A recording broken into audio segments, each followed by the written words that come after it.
Online at consumerqb.com. All right. Thanks for hanging out with us here on the Consumer Quarterback Show. Dr. Scott Anderson in the house. We're going to talk about the mental health crisis happening here in the United States and some solutions to those problems and issues that we're having. And also James coming up as well with LakeBrothersLLC.com. James is in the house. We're going to talk about lake management as well. So we got a great lineup for you here coming up on the show. Quick shout out to for Zuli here over at Salem, Great American Cigar Tour with Sebastian Gorka coming up. Get ready, Tampa Bay, AM 860 The Answer, and Wired Differently proudly present an evening with the one and only Dr. Sebastian Gorka. Join us on Tuesday, March 19th for an unforgettable discussion on politics and life, all while indulging in the finest cigars. That's right, it's an exclusive event you won't want to miss. Join us at the Corona Cigar Company in Tampa. Doors open at 6:30. Reserve your spot now for an evening filled with insight, laughter, and camaraderie at theanswertampa.com. theanswertampa.com. We'll be there. I'll be there with some of our partners and producers from the show. We'll have a good time and hopefully see you there as well. And a couple of hot listings here. We always feature our real estate properties in ways that other real estate companies don't, maximizing the exposure and profit. We got a property here at 4501 Garnett Drive, Newport Richey. 4501 Garnett Drive, another waterfront property, waterfront listing from the Platinum MVP team. 2 bedrooms, 2.5 bath, 2215 square feet. You're on the canal. You have access to the Gulf of Mexico. Beautiful property. Bring your boat, bring your jet skis, and enjoy that Florida lifestyle to the fullest right here in Tampa Bay. The amenities are also really cool. You have waterfront clubhouse, heated pool, tennis courts, private community boat ramp, and plenty of parking at 4501 Garnett Drive, Newport Richey. Another one of our 60-plus listings from the Platinum MVP team. 7532 Yachtsman Drive in Hudson, another waterfront property right here in Tampa Bay. This one's up in Pasco County, Hudson, Florida. 2 bedrooms, 2 baths, 1632 square foot. You have a beautiful kitchen, brand new kitchen with granite countertops, top of the line stainless steel appliances, and you also have storm windows, hot tub, beautiful glass double door entry, solar panels as well. Great opportunity to own real estate. Again, another waterfront property from the Platinum MVP team. You can see all of our listings at PlatinumCoastalElite.com. Check out PlatinumCoastalElite.com. Try that in a small town. See how far you make it down. All right, Dr. Scott Anderson back in studio. Welcome back, sir. Always a pleasure to be here and getting the opportunity to educate people on the mental health crisis in the United States. Yeah, man. The numbers are staggering, aren't they? It is. It's overwhelming sometimes. It's almost like it's manufactured. Well, maybe. Seems like it might be. Yeah. So what are you seeing out there locally in Tampa Bay? Yeah, I mean, well, Tampa Bay is a hotbed for substance abuse and mental health. But again, these days, it's pretty much everywhere. Yeah. So, I was doing a little research, and we always talk about the mental health crisis, and I wanted to talk a little bit today about how it affects our children. Obviously, that's the next generation coming up, and Gen Z, unfortunately, is at the brunt of most of what's happening these days. They're mostly affected. That's the age range around 11 to 26, Gen Z. 11 to 26. Okay. So they're getting hit the hardest, if you will. And what I mean by that is the skyrocketing suicide rates, for one, and then the proliferation of mental health diagnosis, meaning the maybe overdiagnosing and medication of children. I'll go over a couple of these. Just a couple quick stats that I was looking at that just flabbergasted me. One is the 2 million adolescents each year are commit suicide or attempt suicide. Say that again. 2 million adolescents commit or attempt suicide each year. Attempt it. And then obviously a percentage do. 1 in 3, and this is the other one that was staggering to me and kind of hit close to home. 1 in 3 adolescent girls seriously are considering committing suicide. Wow. Unbelievable, reported. Man. That's amazing to me that it really is. They're in such anguish and suffering that 1 in 3 adolescent females are seriously contemplating suicide. Wow. That's I think a lot of that has to do, obviously, with the state of affair our country's in. I know that your other guest was talking about that and how the deterioration of our society via the government, and it is prescribed, I'm certain of it, has led to this crisis or exacerbated it, that's for sure. Yeah.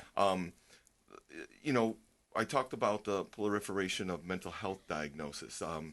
What I mean by that is there's an overabundance of children being diagnosed, and I don't believe that they're being diagnosed correctly. I think it's being overdiagnosed. And the three major areas are one, ADHD. I'm sure we've all heard that. I mean, if you can find a kid that doesn't have ADHD, according to most people, it'd be a hard sell. The second one is depression and anxiety. Now, to diagnose a child, this is 8, 9-year-olds with depression and anxiety, I think is ludicrous. It really I think it's a disservice. For one, most of those are what I call adjustment disorders, not otherwise specified. That's how I categorize them. I don't diagnose a child with depression and or anxiety at that age, because they're dependent upon their parents to create a safe environment and stable home environment. So if a child is depressed and anxious, it's most likely the environment, which is controlled by the parents. So to diagnose them, and here's the problem with that, the proliferation of mental health diagnosis and the skyrocketing suicide rates, is you start to label these kids and they become institutionalized. They get basically, these are kids with normal developmental problems that are being groomed. They're literally being groomed for placement in the big pharma pipeline. By big pharma. That's exactly what I was thinking. And that's it, for no other reason than for profit and political favor. I'll give you an example. You're like, well, how do they profit from them? Well, in 2022, big pharma generated revenue of $214 billion. Wow. Let that sink in. $214 billion. Their net profit was $10 billion. Wow. After taxes. Wow. Which they don't pay a whole lot of. The consequences of this is a generation of kids basically who become institutionalized, like I was saying, into a learned helplessness. They get entered in and placed into the victimhood. And because they become indoctrinated in the school systems to be categorized as something, mental health, substance abuse, this, that, and the other, what happens is they start to believe it. And unfortunately, it goes unchecked. That is a dangerous protocol for children. You have differences when you have regional differences. So like the Northeast, for example, or the South, right? You look at a stark contrast in not only the way that these kids are talked to, they're programmed through the programming, through their peer group at schools, where it's you have more by the school system, indoctrination. So I've even got a friend of a friend that is a kind of similar age to let's just say teenager, and they have where they've already changed their name. And from a girl name to a boy name, and also said, hey, we actually feel like we're going to have what is it called, a polyamorous? I don't even know. Some of these are new. Polyamorous. So multiple partners. They're going to be a group now. Like they're not a boyfriend girlfriend. It's now they're going to have this, and this is people that I know. This is a social conditioning where it's group incentivized from their peer group, because it's cool, it's trendy, Exactly. They get attention, they get clicks, they get likes, they become popular. That's it. Instead of having the regular developmental milestones being met through school and being productive and working hard, now they find social acceptance through these aberrant indoctrinations by the school districts or the school systems and teachers. I was talking about this, even the suicide rate, but the mental health issues have increased from 2012, even just as recent as 2018, from 2012 to 18, by almost 40%, the diagnosis of children. and let they're them be not kids, really, man. especially with ADHD. That is one of the most overly diagnosed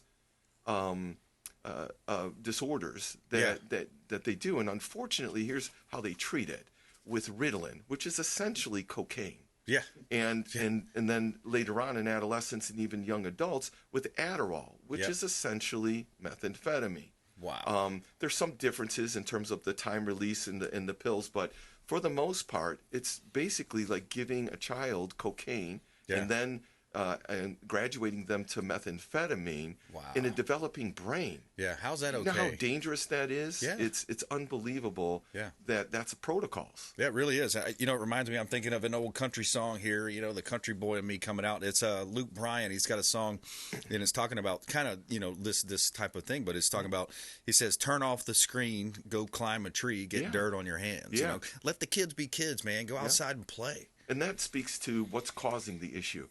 There was an author out. I'm not going to mention that person's name or the book because I'm disgusted by the book.